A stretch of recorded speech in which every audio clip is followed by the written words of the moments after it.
Hello বন্ধুরা, আশার আলো কুকিং ভিডিও চ্যানেলে তোমাদের সবাইকে স্বাগত। চলে এসেছি আমি আজ আবার একটি নতুন রেসিপির সাথে। তো চলো ভিডিওটা স্কিপ না করে পুরোপুরি দেখতে থাকো। আজ করে দেখাবো স্বাস্থ্যকর এবং প্রোটিনে ভরা একটি ইউনিক লাড্ডু, যেটা তোমাদের সবারই খুব ভালো লাগবে। চলো দেখতে থাকো, সাথে থাকো। এই লাড্ডুটা বানানোর জন্য কিছু উপকরণ লাগছে, সেগুলো আমি দেখিয়ে দিচ্ছি। এখানে 200 গ্রাম ঘি আছে, বিভিন্ন রকমের বাদাম আছে, একটু শুকনো নারকেল কোড়া আছে, ছোলা ভাজা, আর এটা হচ্ছে মাখানি। এটা হচ্ছে এই লাড্ডুর মেন উপকরণ। আর এখানে আমরা চিনি ব্যবহার করছি না, এখানে দিচ্ছি মিশ্রি। প্রথমে একটি কড়া বসিয়ে নিলাম, তারপরে সামান্য ঘি দিয়ে একে একে সব উপকরণগুলো ভেজে নেব। দেখো, প্রথমে মাখানি যেটা আছে সেটাকে ভেজে নিচ্ছি হালকা করে, তাতে ডাস্ট করতে সুবিধা হবে। এখানে 50 গ্রাম মাখানি আছে, তোমরা চাইলে বেশিও দিতে পারো। এবার এটাকে একটু নেড়েচেড়ে ভেজে নিয়ে মিক্সিতে দিয়ে আমি গুঁড়ো করে নেব। হ্যাঁ, পুরো গুঁড়ো করব না, একটু দানা দানা থাকবে। এরপর ভাজা ছোলাটাকে ওই একই মিক্সিতে গুঁড়ো করে নেব। তারপর কড়াইতে দিয়ে দিলাম 2 চামচ ঘি, তাতে একে একে চীনা বাদাম,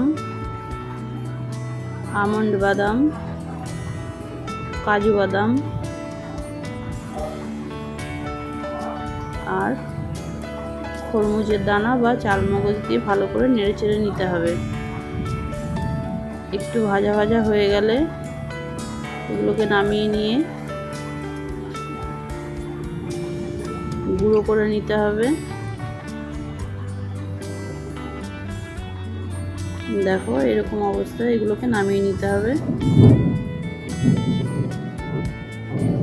এরপর ওই একটু ঠান্ডা হলে ওই একই মিক্সিতে সবগুলোকে গুঁড়ো করে নিতে হবে ভালো করে। এরপর কড়াইতে দিয়ে দিলাম বেশ কিছুটা ঘি, তার মধ্যে দিয়ে দিলাম যে ছোলার গুঁড়োটা করে রেখেছিলাম সেটা।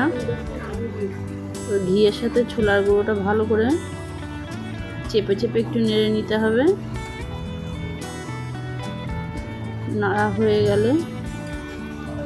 নাড়া হয়ে গেলে দিয়ে দিতে হবে গুঁড়ো করে রাখা মাখানিগুলো।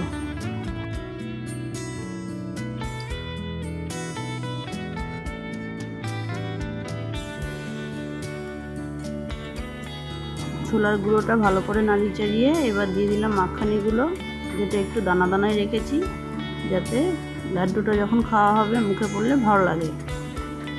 এরপর দিয়ে দিচ্ছি গুঁড়ো করা বাদাম আর খরমুজের দানা, যেটা আমি মিক্সিতে গুঁড়ো করে রেখেছি।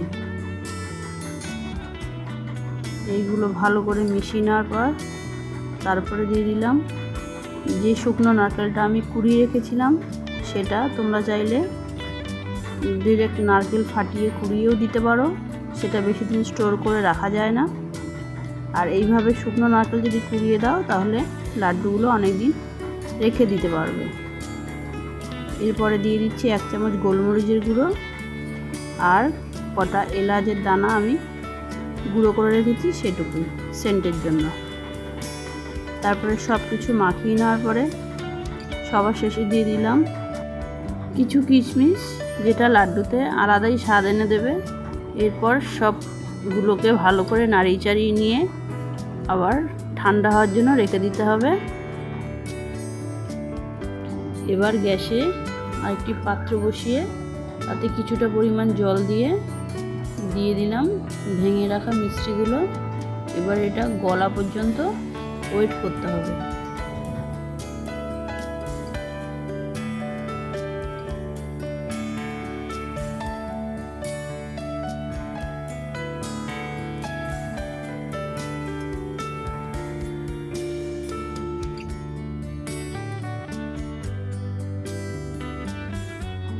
মিশ্রিটা বেশ কিছুক্ষণ নাড়ার পর এরকম ঘন হয়ে এসছে।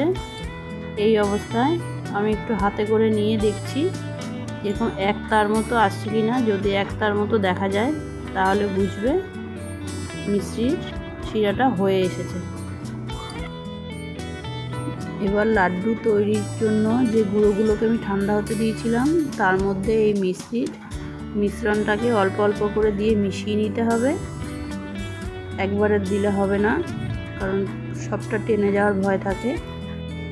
তাই একটু একটু করে মিষ্টির শিরাটা দিয়ে ভালো করে চেপে চেপে মিশিয়ে নিতে হবে।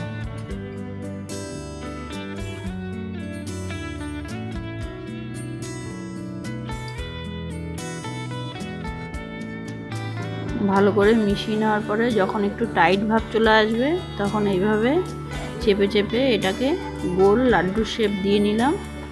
তোমরা চাইলে ছোট বড় যেরকম মাপের করতে পারো, আমি এইরকম সাইজের করলাম।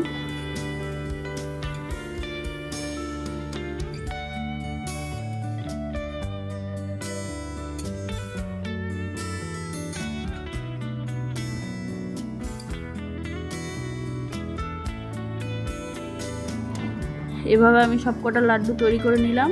আশা করছি ভিডিওটি ভালো লেগেছে। যদি ভালো লেগে থাকে লাইক, কমেন্ট, শেয়ার আর সাবস্ক্রাইব করতে ভুলো না। সবাই সুস্থ থেকো, ভালো থেকো। দেখা হচ্ছে নতুন কোনো রেসিপির সাথে। আজকের মতো টাটা।